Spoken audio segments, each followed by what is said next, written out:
Meus irmãos, a graça e a paz do Senhor Jesus. Damos agora o pontapé inicial do quarto episódio do ECCast.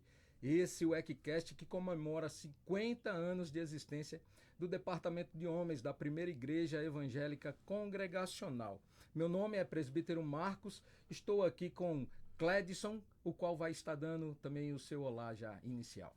Olá pessoal, povo de Deus, graça e paz do Senhor Jesus. Estamos dando pontapé no quarto episódio com o pastor Anacleto. Espero que seja uma bênção até o final. Fique conosco. Não se esqueça de se inscrever no nosso canal e ativar o sino para que novas notificações de novos vídeos, novos episódios, você possa ser notificado e possa dar continuidade nessa história conosco. Seminarista Roque César, a palavra está com você. Amém, meus irmãos. Olha aqui, nós de novo aqui no próximo episódio que estamos, o quarto, aquela surpresa que eu tinha deixado para vocês, com gostinho de quero mais do terceiro que nós fizemos. Estamos aqui com o pastor Anacleto, ele vai estar conosco nesse episódio. Aproveita aí bastante, você possa estar com a gente aí nesse quarto episódio, em nome de Jesus. E ser abençoado. A palavra de Deus nos Salmos de número 75, verso 1 diz: graças te rendemos, ó Deus, graças te rendemos, e invocamos o teu nome e declaramos as tuas maravilhas. É as maravilhas de Deus que tem sido, né, sobre nossas vidas, dia após dia, durante todos esses 50 anos de existência. E como já foi dito, nós estamos aqui com o pastor Anacleto, ele que é o pastor da congregação lá do Vassoural, professor, né, de seminário, o qual está com a oportunidade agora. Quero dizer, seja bem-vindo, em nome de Jesus. Amém, agradecido pelo convite, pela confiança dos irmãos estar aqui tratando esse tema, que é um tema importante porque é a nossa história, a nossa identidade, e a gente precisa preservar essa identidade. Antes de tudo, saudar a todos com a graça e a paz do Senhor Jesus, e também parabenizar pelos 50 anos da União de Homens, da nossa igreja sede, da nossa igreja mãe. É uma data importante, né? Meio século já de existência, as datas muito próximas, né, da nossa a igreja mãe, porque quando ela surge, foi fundado, os departamentos não demoraram muito para surgirem. E então as datas são próximas, né? Mas é importante, o departamento já com 50 anos tem muita história, de muita luta, de muita bênção, de muitos homens que ali passaram, contribuíram, e vocês agora nessa nova geração, né, contribuindo também com a obra de Deus. Então, Deus continue abençoando a esse departamento, que é muito importante na vida da igreja local. Glória a Deus. Louvado seja o nome do Senhor Jesus. Pastor Anacleto, conta um pouco aí da sua história, como foi que Cristo alcançou a sua vida, né? O senhor está aí à vontade, fica à vontade.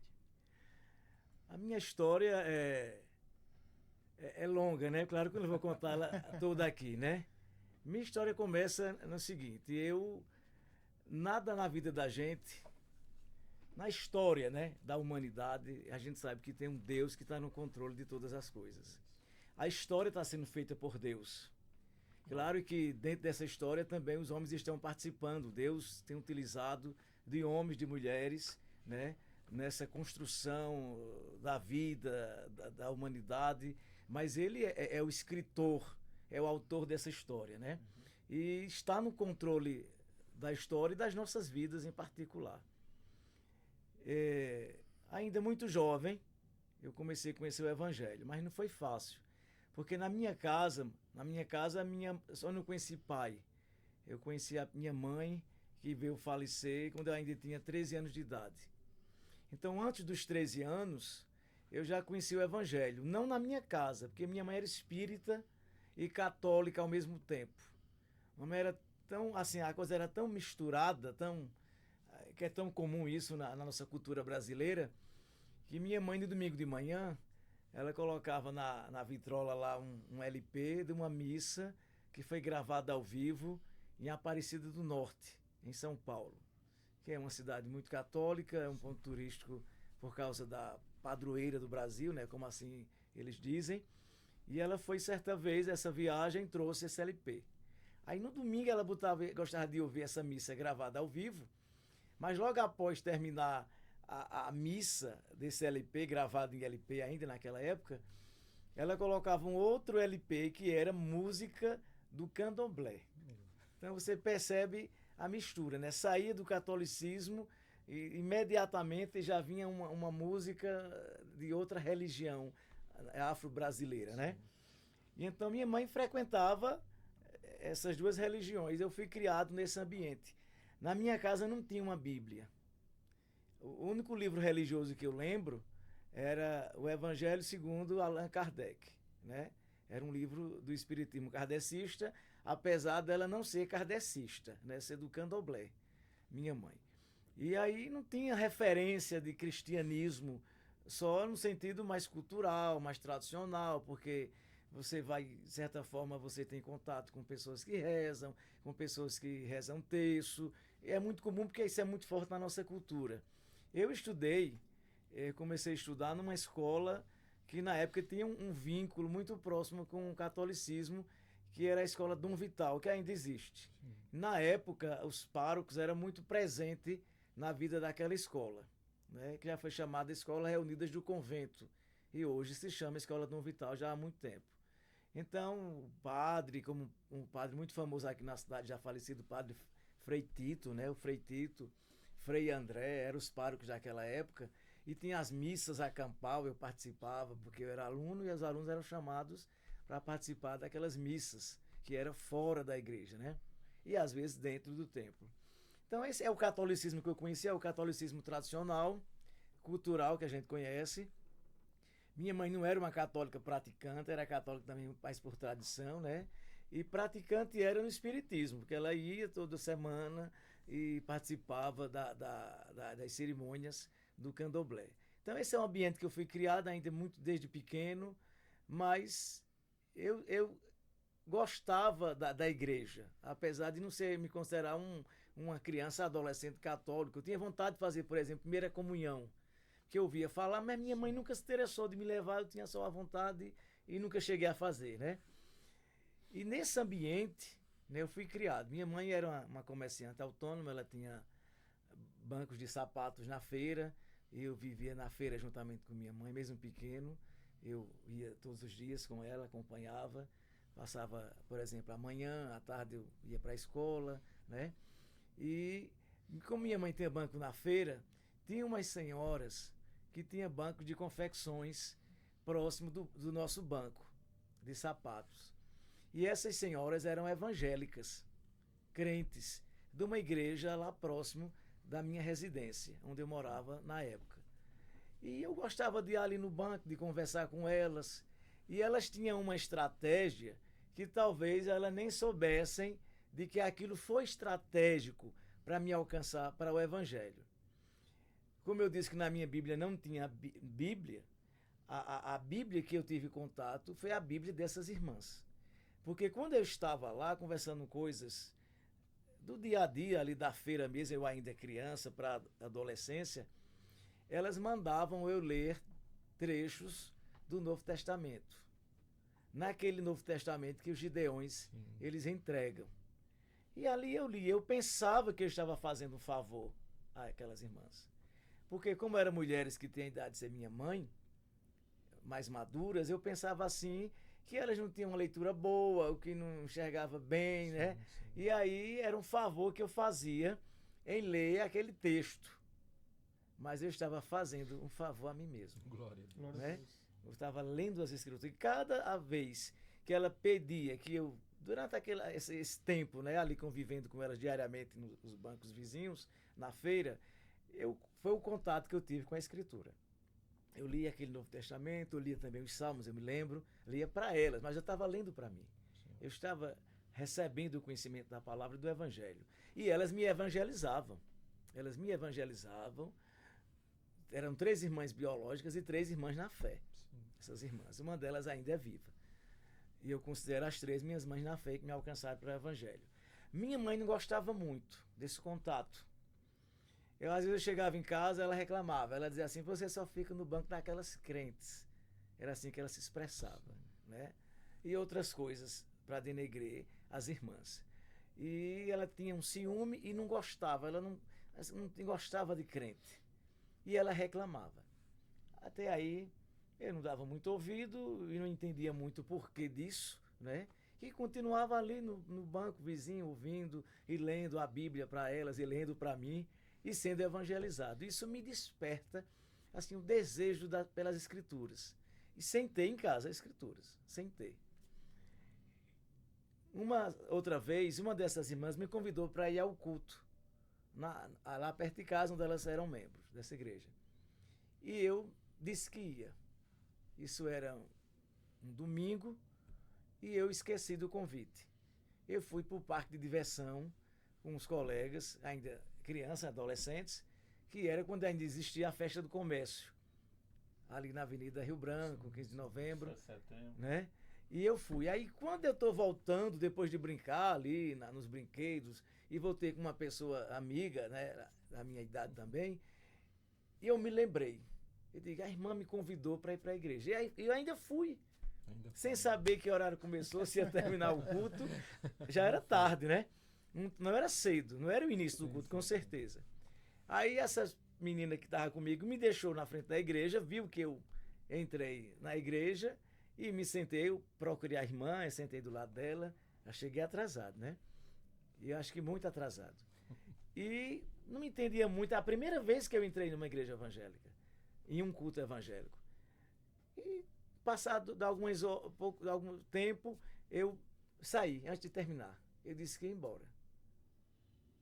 Acho que eu ainda não estava entendendo a coisa. Sim, sim. Eu, muito jovem, acho que eu tinha 12 para 13 anos, 12 anos mais ou menos. E voltei para casa, sem dizer nada lá em casa. Mas a menina, colega que mora vizinha comigo, ela contou à minha mãe que eu fui à igreja. Minha mãe não gostou. Minha mãe foi contra, disse que eu não fosse mais e que se eu fosse, ela ia me buscar lá. Né? Também eu não reagi nada, né? Não entendia nada, porque sempre essa reação dela é contrária.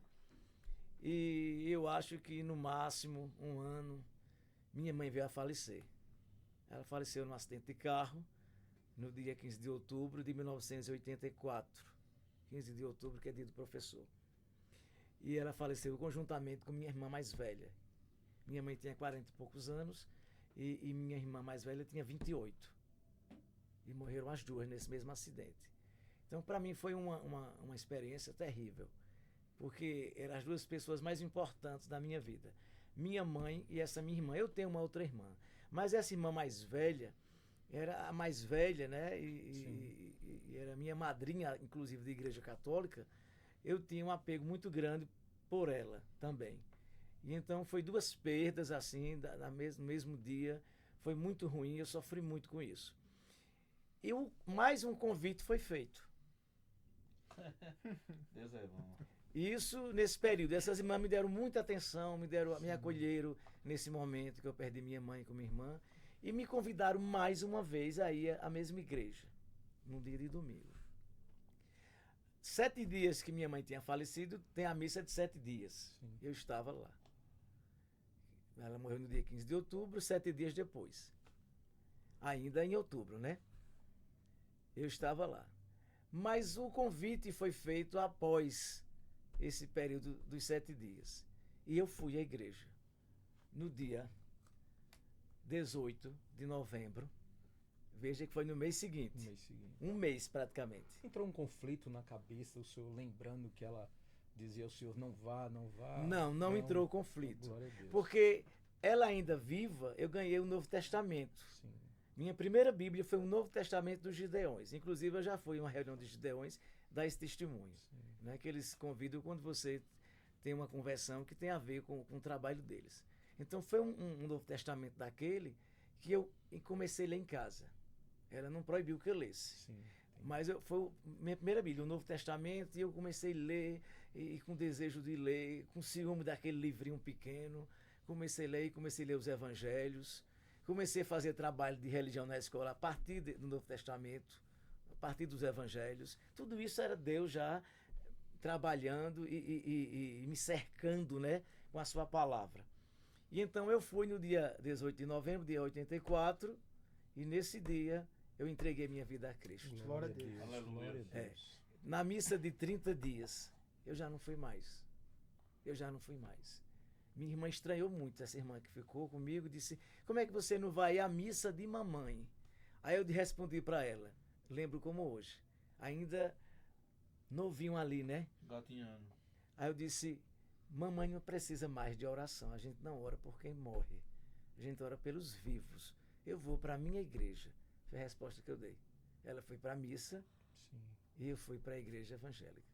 Talvez ela não tenha entendido, né? É. O senhor esteve orando pela sua vida e pela vida dela mesmo, no É. mesmo tempo, né? É Isso verdade. é verdade. Então, desde 18 de novembro de 84, faça a conta aí, né? Que eu já tenho de conversão. Então, graças a Deus, Deus tem fortalecido a minha vida, segurado em minhas mãos até hoje.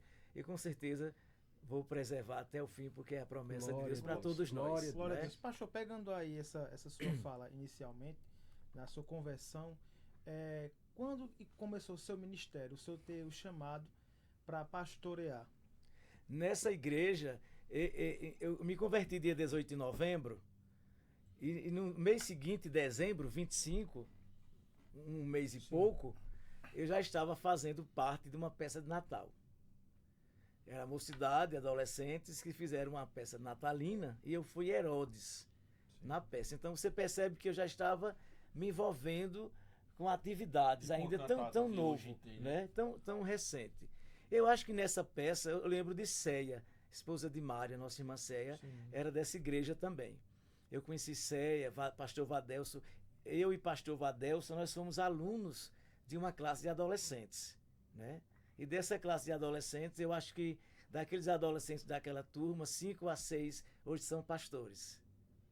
Glória a Né? Deus. Então, Vadelso, então eu já comecei ali e participar de evangelização. Tem um presbítero que depois tornou-se pastor, o pastor Hermes Laurentino, e a família, eu ainda tenho contato com alguns dos filhos, que eram da minha idade, outros mais novos, outros mais velhos do que eu, que ele tinha 11 filhos, e ele me deu um apoio muito grande quando eu me converti nessa igreja.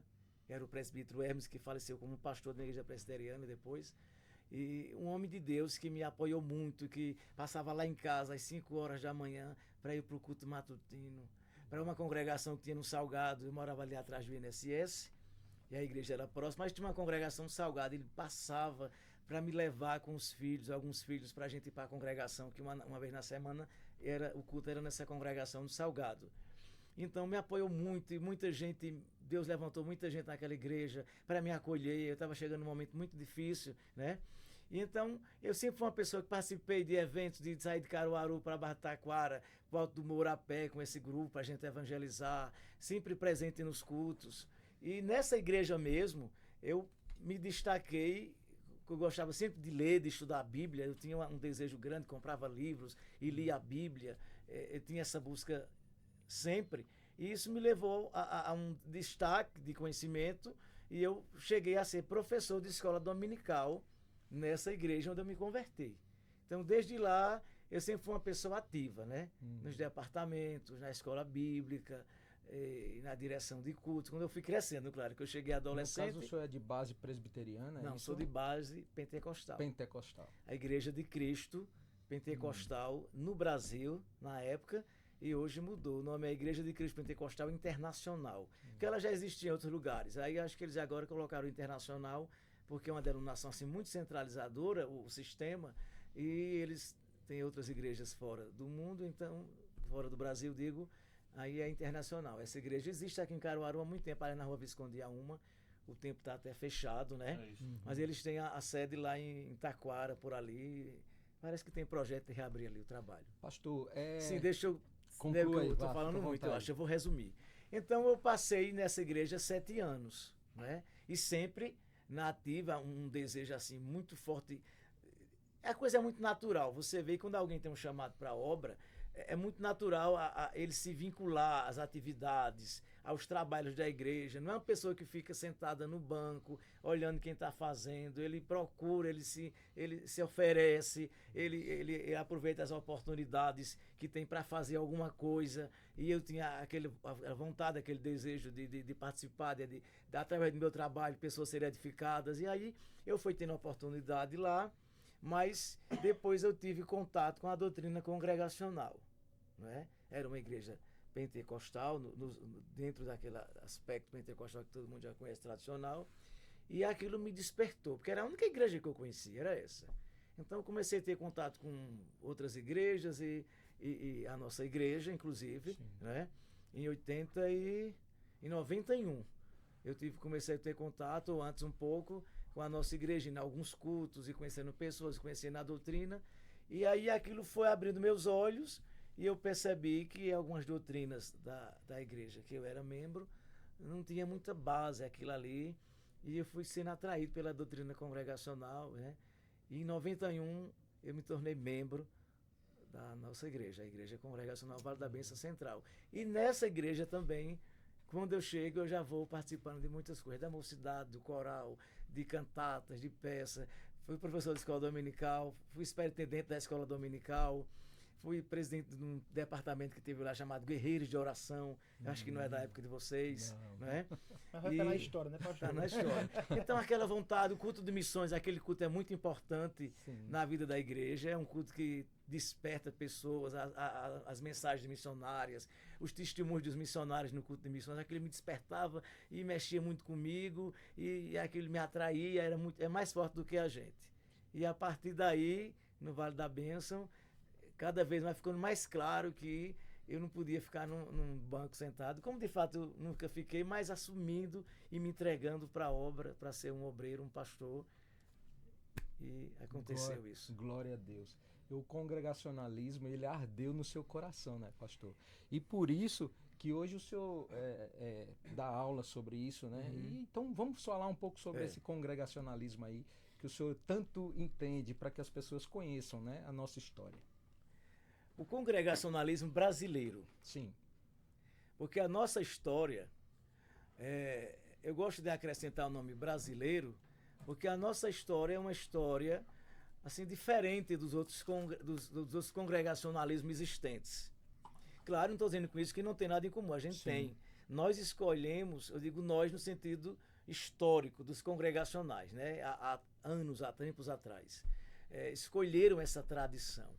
Mas a nossa história é diferente de muitas denominações congregacionais espalhadas no mundo, porque vem diretamente, muitas igrejas congregacionais no mundo, vêm diretamente ligadas ao congregacionalismo inglês ou americano, né? Que é aquele congregacionalismo que veio da Inglaterra com os puritanos, que desbravou ali as terras americanas, que ainda não eram Estados Unidos, foi chamado de Nova Inglaterra, em homenagem à terra que eles de onde vieram, a Inglaterra, então é chamado de Nova Inglaterra, né? E aí os puritanos eram congregacionais, na maioria, também tinha presbiterianos, também tinha anglicanos, que colonizaram os Estados Unidos, mas a grande força, a maioria, foi os puritanos congregacionais. Mas no Brasil, não foi uma denominação americana, não foi uma denominação inglesa ou de qualquer outra nação que já existia, o congregacionalismo, que veio diretamente e fundou uma igreja filha, um trabalho missionário ligado a uma denominação congregacional estrangeira ou uma missão estrangeira. Não. Nós temos na nossa história um casal que faz missões de forma autônoma. Calley, Dr. Robert Reid Calley, doutor porque ele era médico, e a sua esposa, Dona Sarah Calley, que é a segunda esposa, quando chega no Brasil, eles vêm por conta própria. Eles não vieram enviados por nenhuma denominação congregacional, nem presbiteriana, nem batista, nem qualquer uma outra. Eles não vieram enviados por nenhuma denominação estrangeira, nem eram mantidos financeiramente por nenhuma denominação estrangeira, diretamente.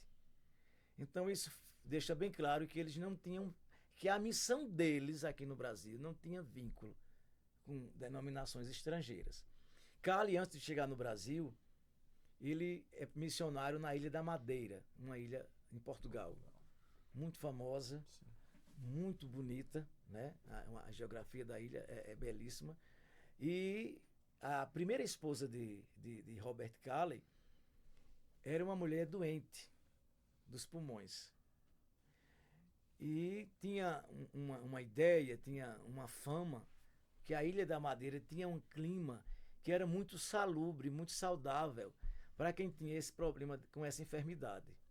E pensando assim, ele já tinha passado na ilha outrora, ainda solteiro, porque ele foi médico a bordo de um navio, E esse navio, quando voltava de um país que ele trabalhou como médico, a bordo desse navio, passou pela Madeira, era caminho, e ele conheceu a ilha essa primeira vez, né? Aí ele, casado agora, ele tinha o desejo, Calley, de ir para a China. Tinha falecido o missionário na época que ele também estava casando com a primeira esposa, e eles queria, vamos dizer assim, substituir esse missionário na China, na China. Então, ele se associa a uma sociedade missionária na Inglaterra, em Londres. O nome dessa sociedade é Sociedade Missionária de Londres. Ela é indenominacional, ela não tem denominação, mas a majoritária das pessoas que faziam essa missão eram congregacionais. Tinha presbiterianos, tinha anglicanos, né, nessa missão, nessa sociedade missionária, mas a grande maioria, a força, a majoritária era pastores congregacionais. Então, a partir daí, ele já tem esse contato com o congregacionalismo da própria terra dele, da Inglaterra, né? Ele era escocês. E ele deseja e pede a essa missão, solicita de aceitá-lo como um missionário à China. No primeiro instante, foi negado, porque eles não tinham uma base na China, né? Não tinha um polo, vamos assim dizer, na China, já um trabalho para ele dar continuidade. Mas foi uma oportunidade, é uma visão que eles perderam, uma visão pequena para a época, de já que não tem a oportunidade de ter. Porque tem alguém se oferecendo a ser missionário na China. Ele não foi aceito por esse motivo. E outra coisa que foi negado também a ele, por causa da esposa. Eles descobriram que era uma mulher doentada. Era uma mulher doente. E eles não enviavam dentro do sistema, dentro do sistema e das regras da missão, esse casal não poderia fazer missões porque tinha uma mulher doente e atrapalharia a obra missionária, a vida do missionário, no caso. Então, ele foi dado não a ele, né? Mas aquele ímpeto, aquele desejo de ser missionário nunca cessou, nunca deixou de queimar em seu coração. Então, ele, quando a mulher está doente, ele leva para ele da Madeira, que tinha aquela ideia que o clima era bom, era saudável para ela, e ao mesmo tempo ele olhou também a oportunidade de juntar o útil ao agradável. Morava com a mulher, com a esposa, para que ela se cuidasse da sua enfermidade e, ao mesmo tempo, ele ser um missionário. Então, ele aprende português, ele fala português, né, fluentemente lá, e ele é um missionário na Ilha da Madeira. Na Ilha da Madeira tem uma igreja anglicana, né? Tem uma igreja anglicana. E tem uma igreja também, assim, não oficialmente ainda, mas alguns presbiterianos escoceses. Sim.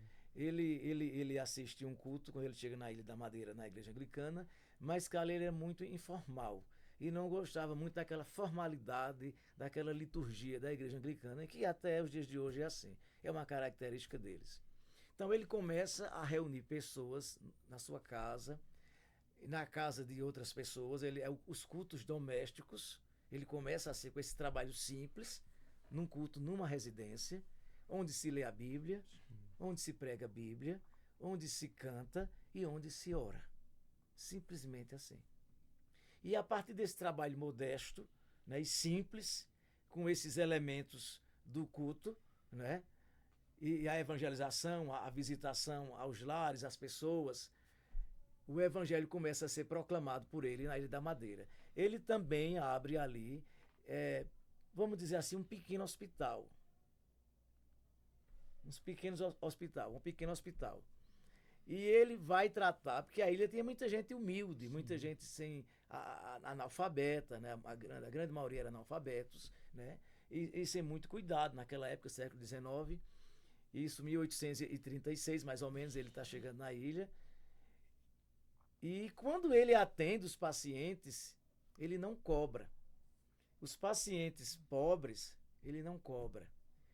Mas os ricos, ele cobra bem caro, né? Ele não tinha interesse com os ricos, tinha interesse com os pobres. Mas não deixava de atender os ricos, mas cobrava caro para eles.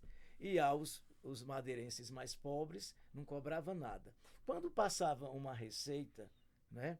naquele papel da receita, passava alguma medicação, ele colocava versículos da Bíblia. Então, lê quem recebe e lê o farmacêutico. Vai ler as escrituras. Lê as escrituras. Ele também abre escolas, várias pequenas escolas, na ilha, em vários pontos da Ilha da Madeira. E quem são os professores? São madeirenses descrentes, porque não tem uma gente crente ainda, né, nesse sentido, nativos. Então ele contrata professoras, e a cartilha para alfabetizar é a Bíblia. Então perceba-se a estratégia. A professora vai ser evangelizada, porque ela vai usar a Bíblia para ensinar a ler. E o aluno também será evangelizado. Então, com isso, o evangelho foi solto, foi proclamado. As escrituras estavam chegando na vida das pessoas, dos madeirenses, nas residências, através dos cultos domésticos, né, reuniões que tinha muita gente, centenas de pessoas ele consegue reunir, né, e pessoas vão se convertendo, mas se convertendo nesse contexto doméstico. Cali nunca fundou uma igreja no Brasil, na Ilha da Madeira, no sentido de organização, construir um templo. Sim. Esses madeirenses convertidos eram pessoas que se reuniam em casas, na casa do próprio Cali, na casa de famílias de ingleses que eram protestantes e na casa dos próprios madeirenses. Essas reuniões eram feitas ao ar livre. Lá eles gostam de chamar, como a gente chama aqui, chácara, coisa desse tipo, eles chamam quinta. A quinta, e as quintas têm nomes até hoje na Madeira, né? A quinta aí tem um nomezinho. Então, nessas quintas, as casas são grandes, ou na casa ou fora, depende do número de pessoas. Então, dessa forma, ele começa a pregar o evangelho. Não só isso. Quando ele vê a carência e que os madeirenses estão aprendendo a ler, e quem lê tem que ler a Bíblia, ele, em Londres, ele manda na gráfica fazer bíblias na língua portuguesa. Uma Bíblia católica, que era usada na ilha na época, né, que era respaldada pela Igreja Católica, que foi estratégico, que se fosse uma Bíblia protestante, talvez tivesse um impedimento maior, né? Mas era uma Bíblia católica. Então agora ele traz Bíblias para a Ilha da Madeira e essas Bíblias chegam nessa residência, nessas famílias madeirenses que ele está evangelizando.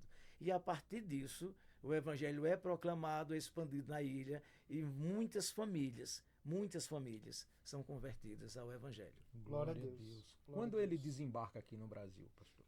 Sim, depois da ilha ele foi expulso da ilha. Sim. Com o passar dos anos, foi até elogiado no início, até por um bispo lá de Funchal, que é a capital da Ilha da Madeira. Mas depois, quando viram o número de pessoas saindo da Igreja Católica, se convertendo, famílias inteiras e muitas famílias, né, que chegou a ser milhares, né, na saída dele, então já começou a ter violência, a ter perseguição, a querer impedir os cultos. Cali foi preso, mais ou menos 6 meses ele ficou preso, por causa da pregação do Evangelho, né? E depois foi solto, e quando foi solto continuou pregando, que era para impedi-lo, né? E ele continuou, e então a casa dele foi arrombada, a casa dele foi invadida, a casa dele foi destruída, os móveis, os livros, né? E tocaram fogo na casa. E ele só não morreu porque ele saiu vestido de mulher numa rede, levado por 2 homens, que levar numa rede era um costume da época, né? E aí ele vai direto para um cais ali, para um porto, e entra no navio vestido de mulher. Nem quem levava sabia que era a esposa, que era a primeira esposa, estava no consulado inglês, né? Também para não causar nenhum dano físico a ela ou a morte mesmo. Pessoas foram agredidas fisicamente, os crentes madeirenses. Pessoas foram expulsas da igreja, excomungadas na época. E crentes também foram invadidos as casas dos crentes. Eles tiveram que correr, porque a ilha tem uma geografia muito diferenciada, porque é uma ilha vulcânica, né? Então tem muitos lugares muito altos e até de difícil acesso. Então os crentes se esconderam nesses lugares, cavaram no quintal da casa, colocaram a Bíblia dentro de potes de lata e esconderam, vamos dizer, no quintal da casa, para eles não levarem as Bíblias, né? Então foi uma perseguição ferrenha, a ponto da história de chamar aquela noite a noite de São Bartolomeu da Ilha da Madeira. Porque a noite de São Bartolomeu foi uma perseguição que teve e mataram muitos protestantes na França, em Paris, que o sangue escorria pelas ruas, foi muita gente morta. a noite de São Bartolomeu, então foi considerada a noite de São Bartolomeu na Ilha da Madeira, de gente não de mortandade, mas de perseguição, de gente de arrombar as casas, não voltarem mais para as casas. E naquele momento o Cali foge, naquela noite ele foge com a esposa, e os madeirenses convertidos, grande parte que não conseguiram se esconder, também fugiram nos navios só com a roupa. Então depois teve outras saídas de mais protestantes, né? E o número foi milhares de pessoas fugitivas, e significa pessoas convertidas. Então tinha um número imenso de gente num evangelho pregado simples, sem muita estrutura, sem muita organização. Todo esse povo era crente, estava em suas casas sendo crente, seu testemunho, e nas reuniões domésticas, e nas reuniões das quintas, etc. Então a partir daí ele vai para a Palestina, fazer uma viagem na Palestina, e a esposa morre na Palestina, nessa viagem. Na Palestina ele também prega evangelho. Era uma coisa que ele não tem com você, né? Dominar. Segurar dentro segurar. dele. Lá ele prega, ele tinha uma congregação com árabes, inclusive, e judeus, na Palestina. Mas a mulher faleceu lá e foi enterrada lá mesmo. E é lá quando ele conhece a segunda esposa, Dona Sarah Calley. Sarah Punto, não é? Wilson. É o sobrenome da família dela, não tinha Calley ainda, né? Então o irmão dela tinha a mesma enfermidade, também faleceu lá na Palestina, né? E aí se conheceram, se namoraram, aí ele foi para a Inglaterra com ela e casou com ela numa igreja congregacional. Ele era de origem presbiteriana, né? Desde o nascimento era presbiteriano, os pais foram presbiterianos, foi criado e viveu a vida inteira dele e morreu presbiteriano. Quando ele volta para a Escócia. Nunca deixou a igreja da Escócia, a igreja presbiteriana. E aí conheceu Sarah. Sarah, sim, é uma congregacional. O pai dela, a família inteira, vem de uma família muito forte na Inglaterra. Inclusive, tios dela fez parte do parlamento inglês. Uma família abastada, muito rica, mas também muito crente, muito devota, né, de construir muitas igrejas congregacionais, de participar de ações sociais. Né? A família dela era assim. Então, quando conhece Calley, aí Calley vai fazer uma visita com Dona Sarah lá nos Estados Unidos, que tem madeirenses que foram para os Estados Unidos. Os Estados Unidos abraçou esses fugitivos, esses perseguidos da Ilha da Madeira e deram trabalho. Os irmãos têm uma ideia, naquele tempo ainda era muito forte a questão do dia do Senhor, domingo, né? Como os Estados Unidos é um país protestante, naquela época, século XIX, a coisa era mais nítida e mais forte a tradição protestante, não se abria, não tinha shopping aberto, nem loja no domingo. Mas no dia que eles chegaram de navio, os madeirenses perseguidos, teve uma cidade que recebeu eles, mandou abrir o comércio, abrir as lojas. E quando eles chegaram lá, ficaram assim, porque eles saíram sem nada, né? Sim.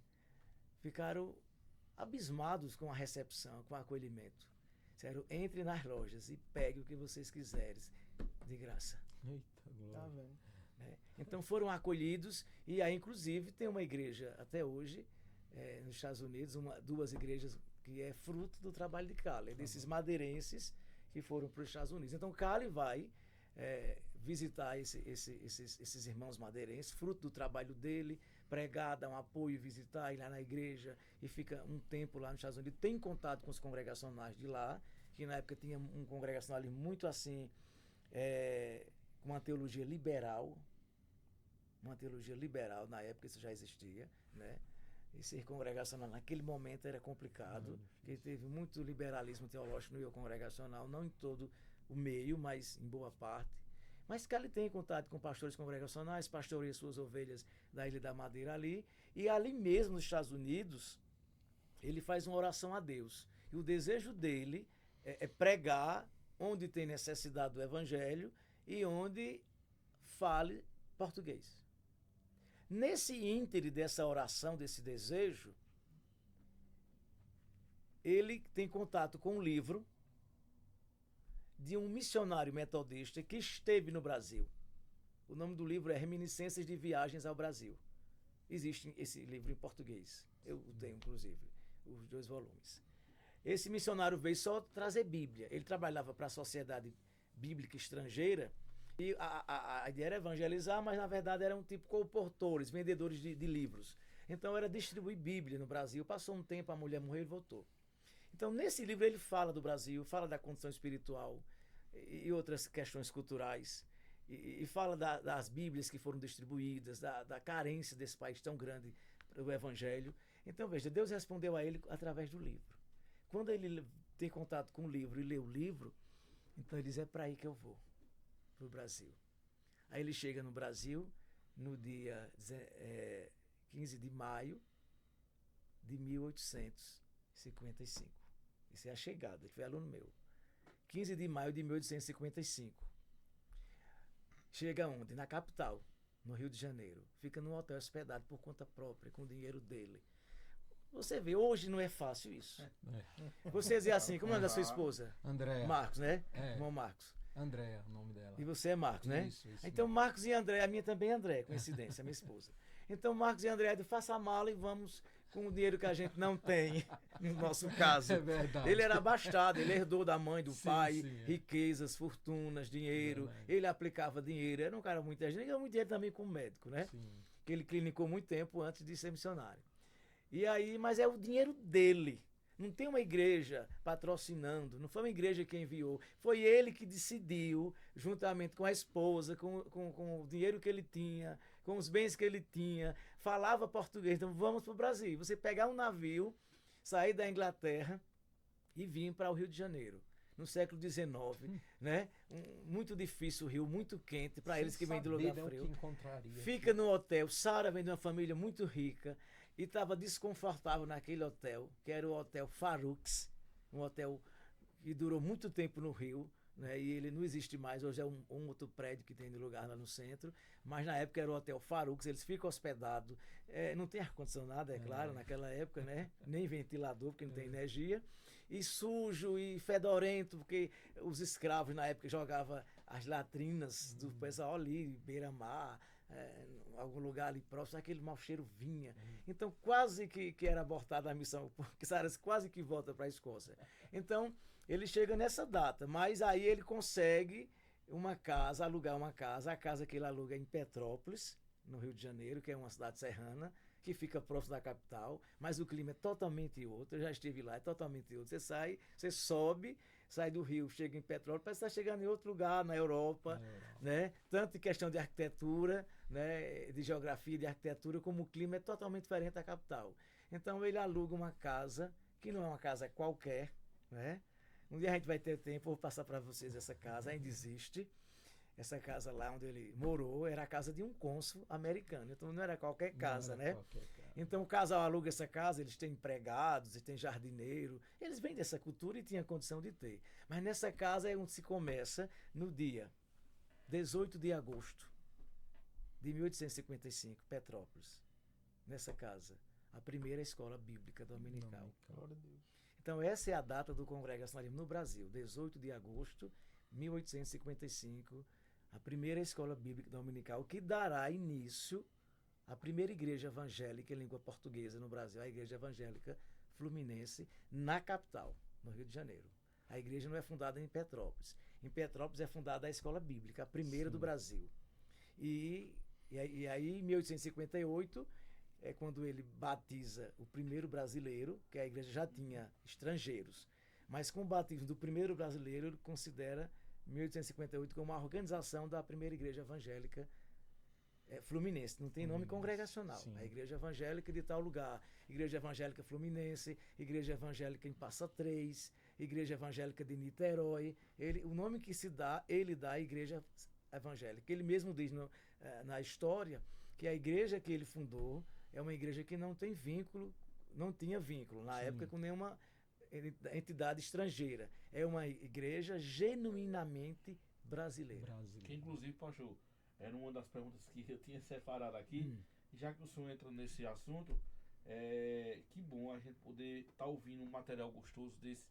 E através de Calen, nós podemos ver que a igreja congregacional vem dos frutos, né? Há muito tempo, né? E olhando para esse histórico, falando da igreja evangélica no Fluminense, também houve a igreja evangélica pernambucana, E eu queria que o senhor teve acesso, né? Eu queria que o senhor pudesse falar, assim, dessa experiência, porque são poucos pastores da nossa denominação que eu não sei porque a gente não conhece, mas como eu tive o prazer do senhor ter sido meu professor no seminário, inclusive falando dessa matéria, né? Também da história do congregacionalismo brasileiro, queria que o senhor pudesse passar uma panorâmica de como foi essa experiência de chegar a conhecer a igreja evangélica, a emoção, né, de poder, porque são poucos que... Os irmãos têm uma ideia, quando eu ainda era da primeira igreja que eu me converti, né, naquela igreja que eu falei, desde os meus primórdios, eu lembro de uma revista da escola dominical, de uma igreja pentecostal, né? Sim. E a revista da escola bíblica tinha uma lição sobre o evangelho no Brasil. E falava da nossa igreja, do Congresso Brasileiro. Porque não tem como não falar, Sim, né? sim. Qualquer denominação, quando vai contar a sua história, tem que falar a nossa. Porque a gente é pioneira, né? Pioneiro nisso. E aí eu me lembro que eu li essa história dessa igreja fluminense, desse Dr. Calley. E eu nunca imaginei na vida, não sabia nem o que era congregacionalismo. E depois eu tive contato com um livro sobre congregacionalismo, um livro que não existe mais edição, eu tenho esse livro, e fala da igreja. E aquilo ali para mim era uma coisa assim de outro mundo, uma coisa muito distante de mim, né? Uma história do século XIX. Aí eu me torno congregacional e eu tive o privilégio, a oportunidade de ir à Igreja Evangélica Fluminense. Era um sonho que eu tinha, né? Um sonho que eu tinha, e isso já faz... Meu menino tem 12 anos, mais ou menos 12 anos, ele nem andava, era de berço ainda. E um amigo nosso, também evangélico, aqui de Caruaru, ele ia a uma feira de laticínios em Minas Gerais, e ele me convidou a participar de ir com ele, né? Inclusive... pagou parte da passagem de avião e tudo. Foi muito legal comigo e realizou esse meu sonho, né? Porque a gente ia para Juiz de Fora, mas passa pelo Rio. E eu fui a Petrópolis também. Antes de ir na Fluminense, a gente chega no Rio de Janeiro, no aeroporto, a gente aloca um carro para ficar com o carro uma semana em Juiz de Fora, né? Onde ia acontecer a feira de laticínio, que ele é um industrial na área de laticínios. E... no caminho, eu estava com um computador assim, eu digo, mas a gente vai passar em Petrópolis, perto, né? A gente podia passar direto. E foi aqui que Cali começou a primeira escola dominical. E eu comecei lá na internet e botei a história e hoje funciona uma escola. E o endereço, a gente foi lá. Subiu a serra, como se diz, né? Fomos a Petrópolis e lá tem um monumento em homenagem a Cali. Porque ali, naquele local, se deu início à primeira escola dominical, que daria início à primeira igreja. Eu fui nesse local. Aí fomos para Juiz de Fora. E na volta para Caruaru, a gente passa pelo Rio. Aí quando eu vou para a Igreja Evangélica Fluminense, a gente conhece o templo. Fui muito bem recebido, nós fomos muito bem recebidos por a bibliotecária, Dona Esté, que faleceu ano passado. Uma senhora que já morreu, acho que mais de 90 anos, perto dos 100 anos. Ela era guardiã de toda a história e todo o material de Calley. Até agora, até a morte dela, né? Alguém deve ter assumido o papel dela. Certeza. Porque no templo da Igreja Fluminense, fica no centro da cidade. É uma rua que você, quando entra, você parece que está saindo do século XXI e de fato, está entrando no século XIX. Porque a rua plenamente toda a arquitetura, todos os imóveis da época do século XIX, né? Inclusive a Igreja Fluminense, né? Então ela fica nessa rua histórica, onde fica um famoso colégio ainda de um tipo de Dom Pedro, e o nome do colégio é o nome dele, o Colégio Dom Pedro II, colégio muito famoso no Rio de Janeiro, e na história da educação no Brasil. Então a gente foi acolhido por ela, que nos levou para o museu que tem na igreja, que nos levou para a biblioteca, né, e mostrou material, as coisas ela que guarda isso. Então foi uma emoção assim muito grande, estar naquele tempo, naquela igreja, que foi a igreja que deu início à proclamação do Evangelho em língua portuguesa no Brasil. Aquela igreja que Calley participou, que inclusive depois que ele estava já na Escócia, ele contribuiu financeiramente. Quando esse templo atual não foi construído com ele no Brasil, ele já tinha ido embora. Era um outro templo que ainda existe, próximo, que hoje foi vendido, é um banco que usa. Mas do mesmo jeito que era a igreja, né? E era um espaço menor. Então, esse espaço foi maior, era um terreno grande, vai de uma rua a outra, tem auditório, tem um templo assim, não é um mega templo, mas é uma igreja de porte médio, bonita, branca, tudo de madeira, assim, é uma sensação muito boa a igreja fluminense. A arquitetura dela é muito aconchegante, né? E eles preservam toda a história dos Calley, documentos, cartas, diários, fotos que ele tirou quando ele viajava, que era um tipo de uma máquina que tinha na época, os escritos, então, as atas. Então, é Fluminense. Mas Calley não fica aí. Calley também organizou uma segunda igreja, a de Pernambuco, a Igreja Evangélica Pernambucana, né? Que fica aqui no Recife, na Rua do Príncipe até hoje. Você vê que o trabalho dele, por mais simples que foi, é o modo da nossa visão humana, a gente definir o que é simples, o que é arrojado, o que não é. Isso é uma visão nossa, uma visão sociológica da coisa, né? Mas o evangelho é simples. O evangelho é simples. E na essência ele é simples. E esse evangelho, na sua simplicidade, mas na essência, é muito poderoso. É muito poderoso o evangelho. A gente não tem que enfeitar muito as coisas. Não tem que arrojar muito. Porque o evangelho é suficiente. Então aquela Bíblia traduzida por português, entregue na mão de pessoas simples, aquelas famílias madeirenses, aqui no Brasil é a mesma coisa. Ele vai providenciar a Bíblia em português, vai colocar essa Bíblia na mão das pessoas. Calley tinha um sistema de comportagem. Eram presbíteros e outros obreiros que viajavam do Rio para o Pará, que viajavam para Recife, viajavam para outros locais do Brasil, entregando, vendendo Bíblias, Novo Testamento, porções da Bíblia. Quando alguém podia comprar, recebia de graça. Foi dessa forma que o Evangelho foi sendo proclamado, dentro desse padrão evangelístico. E aqui na igreja do Recife, não foi Calley que veio. Eu digo que não foi Calley que fundou. Sim. É diferente, fundar e organizar. Tem gente que às vezes se espanta quando eu digo isso. Porque foi um diácono que saiu do Rio de Janeiro com a família para vender Bíblias no Recife. Em Limoeiro, ali na região metropolitana. Sim. Saí com esse trabalho simples. Bíblias, Novo Testamento, porções da Bíblia, vendia, doava, às vezes era perseguido, às vezes as Bíblias rasgadas. Na sua casa, mais uma vez, o culto doméstico foi muito importante na nossa história congregacional brasileira, né? Então, mais uma vez, na casa do Viana, né, que era o diácono que veio do Rio, enviado por Calley, e aí, quando vê, ele faz uma carta para Calley e diz: na minha casa já se reúne dezenas de pessoas convertidas. Isso. É a igreja pernambucana. Não tem templo, ainda não tem templo, não tem nome. O nome Igreja Evangélica, né? Ele representa a Fluminense. Esse diácono pregando, saindo sozinho, com alguém da família, vendendo Bíblia, entregando Bíblia, e evangelizando, claro, abordando pessoas e evangelizando pessoalmente. E aí aí ele não é pastor, então quem é que vai lá batizar? Quem é que vai discipular?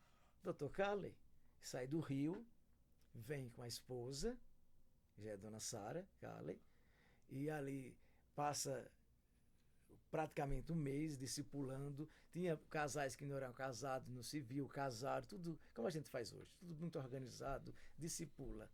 E no dia, em 1873, né, o mês, se eu não estou me enganando, a igreja fez aniversário, fez agora 150 anos.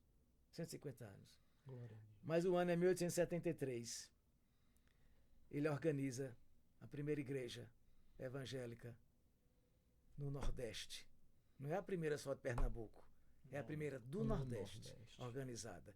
E eu tive o privilégio de ver o livro de ata e a primeira ata assinada por Dr. Calley é preservado na primeira igreja, a de Recife, né? Então, Igreja Evangélica Pernambucana, que era o nome. Hoje ela leva o nome congregacional, Fluminense não.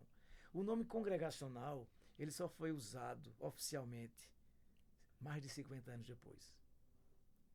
Nós passamos meio século usando o nome Igreja Evangélica de tal lugar, porque essa foi a igreja fundada, a Igreja Evangélica. Ele não tinha obrigação de usar nenhum outro nome, porque ele não estava sendo enviado por nenhuma denominação. Mas era uma igreja congregacional desde os primórdios. Porque, apesar dele ter a origem presbiteriana, ele fundar a igreja no Brasil nos moldes congregacionais. A doutrina congregação e presbiteriana praticamente é a mesma. Ele não inovou nada em termos de doutrina, porque é a mesma coisa. A diferença vai ser o sistema de governo. A igreja que Cali funda, a Fluminense, é uma igreja de sistema eclesiástico congregacional. A igreja é autônoma, independente, a igreja local, né? E ele respeitou e viveu esse sistema de fato ele viveu isso. Ele tinha um respeito muito grande pelo sistema, né? E um grupo de oficiais, inclusive madeirenses, daqueles que foram convertidos por ele, depois de muito tempo ele chama, faz uma carta, e famílias vêm inteiras morar no Brasil para auxiliar ele, né? O pai na fé, né? No Brasil, foram muito importantes no Evangelho no Brasil. E a Pernambucana é fundada em 73, o ano passado, né? Fez 150 anos. E essa igreja de Recife, ela se expande. Então, toda igreja congregacional no Nordeste, direta e indiretamente, são filhas da igreja pernambucana. Você vai, por exemplo, em Campina Grande, tem a catedral, já foi lá? A igreja congregacional de Campina Grande, ela é filha da pernambucana. A igreja de Patos, que é uma igreja também centenária, é filha da pernambucana, e todas. A primeira igreja de Caruaru, a primeira da União aqui em Caruaru, é filha da pernambucana. A gente não tem assim, se você olhar assim, as megas igrejas eram para ser uma igreja, tem que dizer assim, mas uma igreja com 100 era para ser uma mega igreja. A visão muito da coisa local ser grande. Mas a grandiosidade está nesse espalhar-se, nesse expandir-se. Então, você vai na Pernambucana, não é uma mega igreja. Sim. Mas quando você sabe quais os frutos dessa igreja, no Nordeste todo, no Nordeste inteiro é fruto dessa igreja. Glória né? a Deus. E outra coisa, eu queria destacar que a primeira igreja congregacional de Caruaru, da União, ela é fruto. Você pensa que a gente está longe de Cali? A gente está tão perto que você nem imagina. Eu vou dizer agora. A primeira igreja de Caruaru, ela é fruto do trabalho de Dona Sara Cali. Cali morreu em 1888. Ela viveu muito tempo ainda.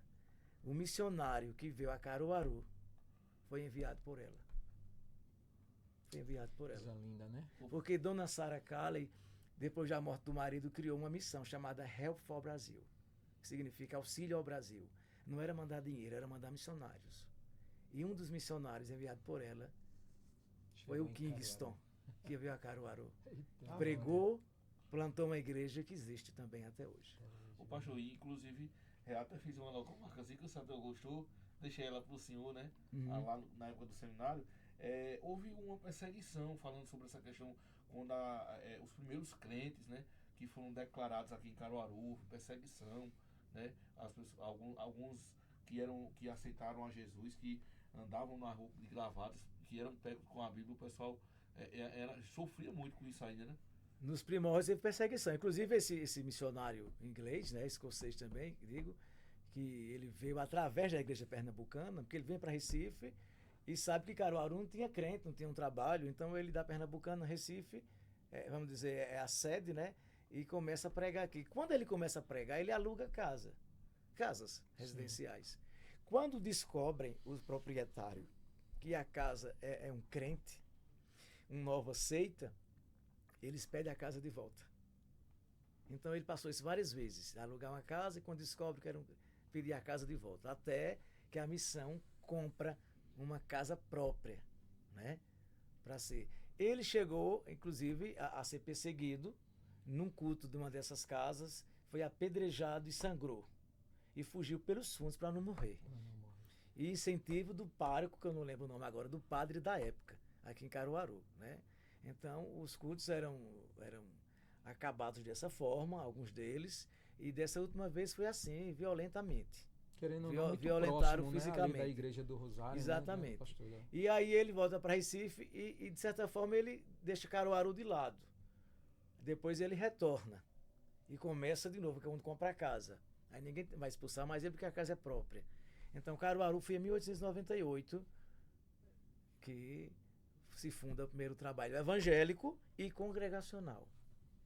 Glória a Deus, glória a Deus. Queridos, nessa tarde nós aprendemos que nós podemos dar o melhor de nós, não querendo fazer algo extraordinário, mas na simplicidade de levar, anunciar, pregar esta palavra, não é isso, pastor? Nós estamos chegando ao final, né, desse episódio. Quero aqui louvar a Deus e agradecer por este mergulho, né, na história congregacional. Eu creio que depois teremos a oportunidade de avançar um pouco mais, falar um pouco mais sobre isso e com certeza convidaremos, né, o pastor novamente. Eu quero aqui pedir para que o irmão Clédson dê as suas considerações finais aí. Antes de Clédson, eu só queria abrir um parêntese. Amém. E dizer que nós somos congregacionais. Mesmo que foi um congregacionalismo fundado por Calli, sem vínculo, na época com a igreja estrangeira, mas depois de 50 anos, dentro do aspecto doutrinário, teológico e do sistema eclesiástico, sistema de governo, a tradição que foi a escolhida foi a tradição congregacionais. Amém. Então, hoje, nós somos uma denominação, ou denominações no Brasil, que tem a União, tem a Aliança e tem uma outra. Nós somos, sim, ligados ao congregacionalismo no mundo nesse sentido. Nós escolhemos, eu digo nós no sentido de me colocar na história, né? Lá atrás, aquelas igrejas evangélicas, fundadas por Calli e posteriormente as que vieram após, né, se reuniram e escolheram que dentro de todos os aspectos que tinham as igrejas fundadas por Calli, de fato nós éramos congregacionais e essa foi a tradição escolhida, então até hoje. Então aí nós passamos sem ter esse vínculo, né, com todo o congregacionalismo que existe no mundo, conservador, né? Porque você encontra aí fora, em outros países, uma teologia muito liberal que Sim, é complicado, né? Então nós somos congregacionais de fato, não temos dúvida disso. Agora, os primórdios da nossa história, da plantação da igreja, foi de uma igreja genuinamente evangélica. Glória a Deus. Amém, povo de Deus. Evangélica brasileira. Brasileira. Chegamos mais no final do episódio, no quarto episódio. Agradeço desde já a técnica Felipe, que está nos ajudando aí, pastor Anacleto, que aceitou de pronto o nosso convite e de estarmos aqui somando para o reino de Deus. Não se esqueça, se inscreva no nosso canal, ative o sininho para que novos episódios, quando for lançado na plataforma do YouTube, você possa ser notificado e possa fazer parte e acompanhar a história desse programa qual exibimos aqui, o Ecast. Seminarista Roque César. Meus irmãos, eu quero agradecer a oportunidade de mais um episódio desse Webcast, de estar com os irmãos crescendo aqui e aprendendo com uma pessoa rico, né, que a nossa denominação hoje tem, não só em Caruaru, mas na região Nordeste, que é o pastor Anacleto, e eu aprendi a amar desde quando eu tive o primeiro contato ali no seminário. E para contar uma história como essa, eu acho que a gente poderia até passar mais tempo, mas a gente quer deixar um pouco de gostinho de quero mais. Então, você que nos assistiu, você possa estar compartilhando esse material, você que é congregacional, seja da União, seja da Aliança, você possa estar compartilhando com outras pessoas, para você ouvir mais um pouco e pessoas possam chegar a ver uma história maravilhosa como essa. Então, quero agradecer o pastor Anacleto, que nos aceitou o convite de estar com a gente, podendo passar um pouco do material que foi feito. Então, agradecer a Marcos também, que pela força, Clédson, ao nosso querido Felipe que está na técnica aí, e a você que tem sido o nosso ouvinte participante a cada episódio. Deus abençoe a todos. Pastor Anacleto, que Deus continue abençoando a sua vida. O senhor também tem o direito, né, de dar as suas últimas palavras aqui e incentivar as pessoas aí a estarem assistindo ao nosso podcast, em nome de Jesus. Nós temos muito a aprender, né? Sim. Com esse tema, porque temos muitas referências, homens e mulheres, na nossa história congregacional, que são referências para nós, para os dias de hoje, inclusive. O próprio Calli, uma referência de missões, de visão missionária. A igreja não pode perder essa visão e saber que a obra é de Deus, que a gente tem que se dispor. Deus não tem filhos prediletos, mas todo aquele que se dispõe, Deus vai usar. Então, do jeito que Deus usou Calli, usou Dona Sara Calli e usou tantas outras pessoas nessa história, Ele quer usar vocês. Glória a Deus. Calli já não existe mais, Dona Sara já não Deus. existe mais, e tantos outros irmãos, Glória a presbíteros, diáconos, Aleluia. comportores, missionários, mas nós existimos aqui ainda e é conosco que o Senhor conta nessa obra. Amém. Então Glória é a Deus. comigo, é com cada um aqui, é com você que nos escuta. Deus conta com você na sua obra. Se disponha, Deus vai te usar. Que Deus abençoe cada um, esse departamento seja sempre uma bênção na vida da Glória a igreja. Deus. E através do trabalho de vocês, vidas sejam edificadas e convertidas. E Deus continue abençoando. E mais uma vez, obrigado pela confiança e pelo convite. Nós que agradecemos, pastor. Quero dizer aqui a todos vocês também que dias 27, 28 e 29 de setembro nós temos aí o nosso o 7º congresso, na verdade, né, do Departamento de Homens, aí em alusão aos 50 anos, né, desse departamento, ali no Hotel Vila Hípica, em Gravatá, né, nós vamos estar deixando cartaz aí depois do podcast e você pode ir lá nos contactar e fazer a sua inscrição, tá? Deus, ele não procura capacitados, mas ele procura pessoas dispostas a fazer a sua obra. Deus abençoe a todos, um grande abraço. Amém.